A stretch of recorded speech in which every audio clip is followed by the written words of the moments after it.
स्वागत है आपका। आप देख रहे हैं दिव्य टाइम न्यूज इंडिया। जैसे कि हरिद्वार में कुंभ का आयोजन चल रहा है। कुंभ के आयोजन के दौरान हरिद्वार वह नगरी है, वह देवभूमि है जहां पर कई वर्षों की तपस्या के बाद देवी देवताओं के दर्शन मिलना भी मुश्किल होते हैं। वह देवी देवता, साधु, संत, सिद्ध, अघोरी वह यहाँ स्वतः ही मिल जाते हैं। माँ गंगा का ऐसा आशीर्वाद है हरिद्वार वालों पर और हरिद्वार में आने वालों पर। आइए चलते हैं, इसी क्रम में कुंभ चल रहा है। कुंभ के दौरान यहाँ पर आए हुए हैं एक अघोरी, और जो अघोर विद्या का अच्छे जानकार हैं उनसे भी जानेंगे। उज्जैन महाकाल के रहने वाले बताए जा रहे हैं। आइए चलते हैं, जानते हैं क्या है क्या ना गुरुजी।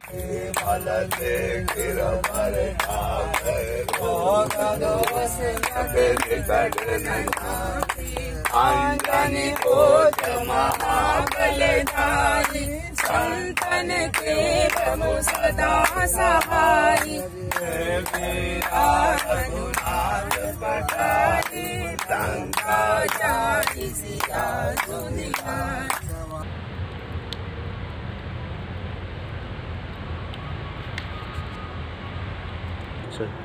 हाँ ठीक है, चल गया ना, ठीक है।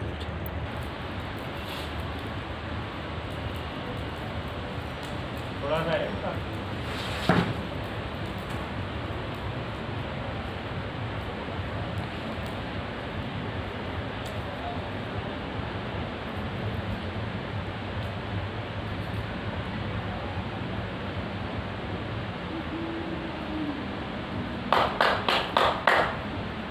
आदेश स्टॉप कर दो।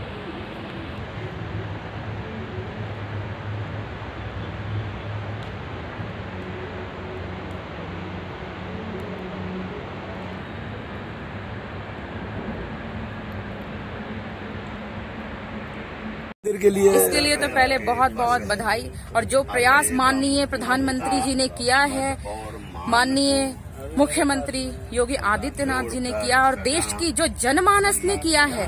हर जनमानस चाहता था, भारत का बच्चा बच्चा चाहता था कि हमारे राम की भूमि पे राम का भवन का निर्माण हो। जो आज ये स्वप्न हम और आप अपने आंखों से साकार होते देख रहे हैं। और कुछ ही दिनों में भव्य मंदिर, मेरे राम का, मेरे प्रभु का भव्य मंदिर निर्माण होगा। और उसकी भी जश्न और बधाई हम आप बहुत जल्दी मनाएंगे। जैसे माननीय प्रधानमंत्री मोदी जी ने भूमि पूजन करके देश को एक बहुत अच्छा संदेश दिया कि अब हमारे प्रभु राम का घर बनने जा रहा है। और हम सबसे ये विनती करेंगे, ये आग्रह करेंगे, ये प्रार्थना करेंगे कि राम का मंदिर तो बन जा रहा है, क्या हर घर में राम पहुँचे हैं?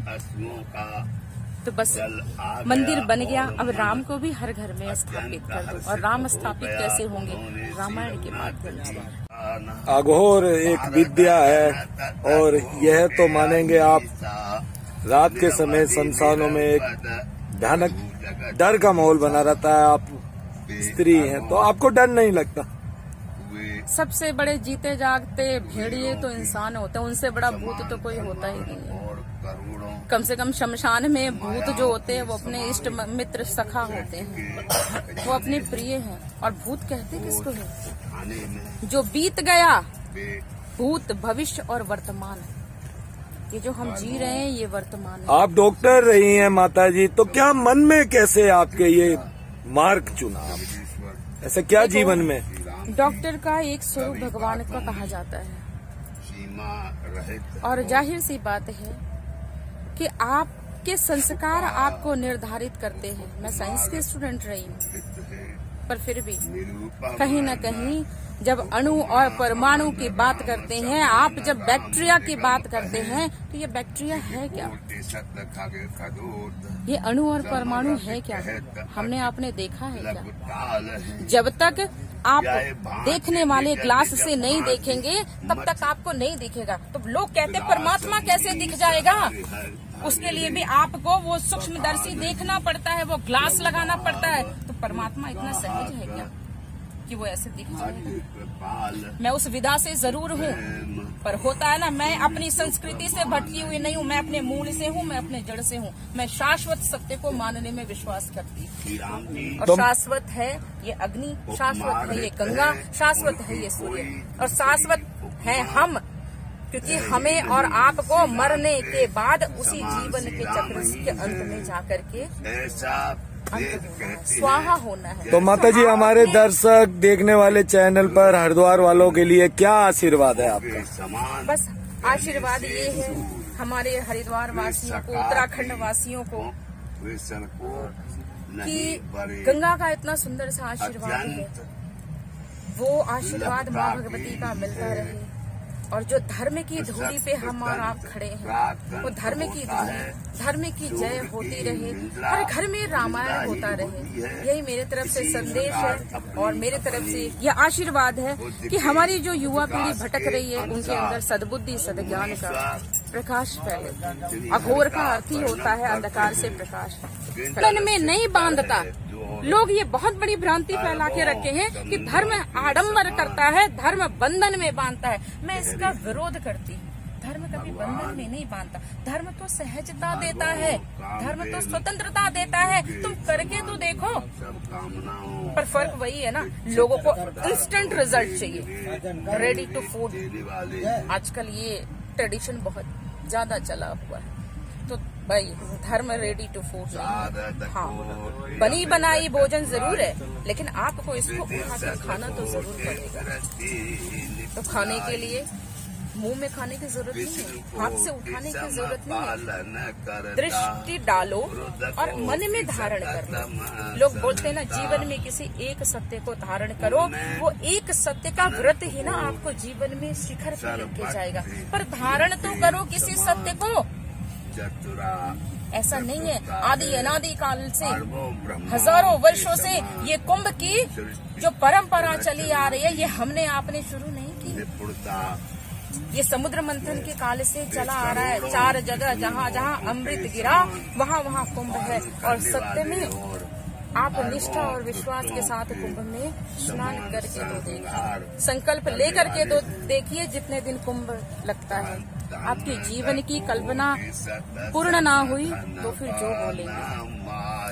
अपने चक्र को चला करके खंड खंड करना पड़ा माँ के भाग को, जिससे 52 शक्तिपीठ बनाए पूरे भारत और विश्व में, बांग्लादेश में, पाकिस्तान में, अपने भारत में जगह मिला करके 52 शक्तिपीठ हुआ है। तो शक्ति हर किसी के मूल में है, बस फर्क सिर्फ इतना है कि हमें और आपको पहचानना है। वैसे ही हम राम के वंशज हैं, हम कृष्ण के वंशज हैं, हम जगत जननी सीता का स्वरूप हैं, हाँ कामाख्या का स्वरूप हैं। इसीलिए स्कंद पुराण में वर्णन है कि गौ का पिछला हिस्सा, पूंछ का हिस्सा, घोड़े का अगला हिस्सा और एक स्त्री का नख से लेके सिख तक का हर एक हिस्सा पवित्र माना जाता है। पर लोग कहते हैं कि नारी नरक का द्वार है।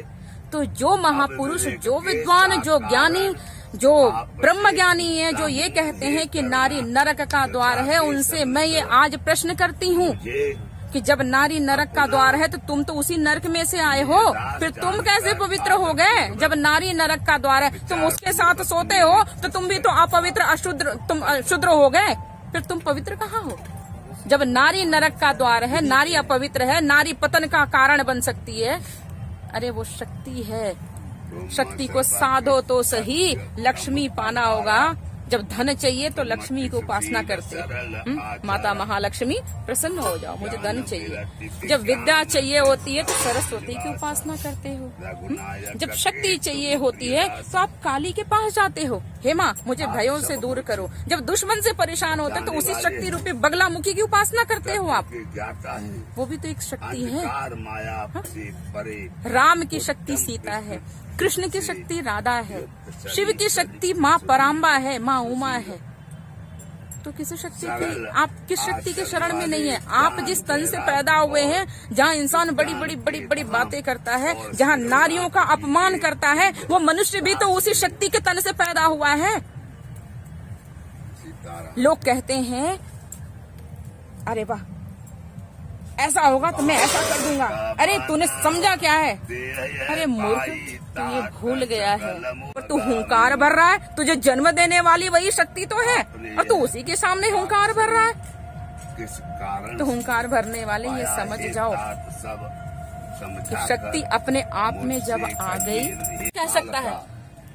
हाँ, जाहिर सी बात है, जैसे नदियों के किनारे रहने वाले लोगों ने मछली खाना शुरू किया, क्योंकि वो उनके पास तब कुछ था नहीं। वो जो जीवन नदियों के किनारे बसा, जो जनजीवन नदियों के किनारे बसा, उनके पास और कोई साधन नहीं था। क्या था? चावल और मछली। तो वो परंपरा बन गया मछली खाना एक। भाई उनके पास खाने के लिए कोई साधन नहीं था, तो जाहिर सी बात है व्यक्ति वही करेगा। आप डिस्कवरी ऑफ इंडिया में तमाम तरीके की जीवन शैली को देख रहे हो। पर अगर मांस भक्षण होता, प्रकृति अगर मांस भक्षण दी होती, तो बच्चे के जन्म के समय पशु पक्षी जीव जंतु कोई भी होता, उसके शरीर से रक्त का पान होता, रक्त बहता उसके स्तन से। पौधों में भी रक्त की धारा ही निकलती। आप पौधों के डंठल को तोड़ो तो दूध नहीं निकलता। तो इसलिए प्रकृति ने शाकाहार दिया है। और मैं इस इंटरव्यू के माध्यम से चाहूंगी कि आप पूरा देश शाकाहार की तरफ जाए। शाकाहार में बहुत शक्ति है, बहुत तेज है। लोग बोलते हैं 6 काजू खा लो तो 1 अंडे के बराबर होता है। मूंगफली को लोगों ने ड्राई फ्रूट से ज्यादा, बादाम से ज्यादा, जो हम बादाम भिगो के खाते हैं उससे ज्यादा मूंगफली में ताकत है। व्यक्ति कुछ ना खाए, मूंगफली और शहद ले ले तो उसके पूरे जीवन का प्रोटीन, फाइबर सब कुछ मिल जाता है। पर करके तो देखो, लोग करते नहीं। अपने जीवा पे कंट्रोल कर ले, अपने मन पे कंट्रोल करें, अपनी इंद्रियों पे कंट्रोल करें तो जीवन तो वैसे ही सहज हो जाएगा। और अघोर इसी का नाम है। यही अपने आप को सहजता की ओर ले जाना ही अघोर है। यही तो साधना है जो ऋषि महर्षि करते आ रहे हैं युगो युगो आदि अनादि। अग्नि है, लोग कहते हैं प्रत्यक्ष देव सूर्य है। चलो कोई बात नहीं, मैं कहती हूँ राम को मत मानो, पर ये अग्नि तो है। आप अग्नि को तो मानोगे। ये गंगा बह रही है, माँ गंगा को तो मानोगे। गंगा तो माँ है। लोग इसमें थूक के जाते हैं, लोग इसमें शराब पी के बॉटल फेंकते हैं। कौन कौन से कुकर्म इस गंगा में नहीं होते हैं, पर ये माँ है। ये वही शक्ति है, ये वही प्रकृति है जिस प्रकृति के मूल अवतरण में हम और आप हैं। और अगर प्रकृति नहीं रही तो कुछ भी नहीं रहेगा। तो ये अघोर एक संदेश देता है कि सब कुछ करो, अपनी प्रकृति से छेड़छाड़ कभी मत करो। और प्रकृति मतलब मूल। अगर आप मूल से भटक गए तो सब कुछ खत्म हो गया। फिर आप उस सूखे पेड़ की भांति हो जाओगे जिसे काटते देर नहीं लगेगा। ने बताया और माताजी ने भी बताया कि धर्म है, अघोर कोई डरने का विषय नहीं है। पूजा पाठ चल रही है, संध्या काल रात्रि हो चुकी है। फिर लौटूंगा हरिद्वार, उत्तराखंड और कुंभ की जो धरातल की सच्चाई जो किसी चैनल, टीवी और किसी और माध्यम से नहीं दिखाई जा रही, उस सच्चाई को लेकर के देश और दुनिया में आगे भी आता रहूंगा। मेरे साथ सहयोगी विकास तिवारी के साथ मैं युवराज सिंह।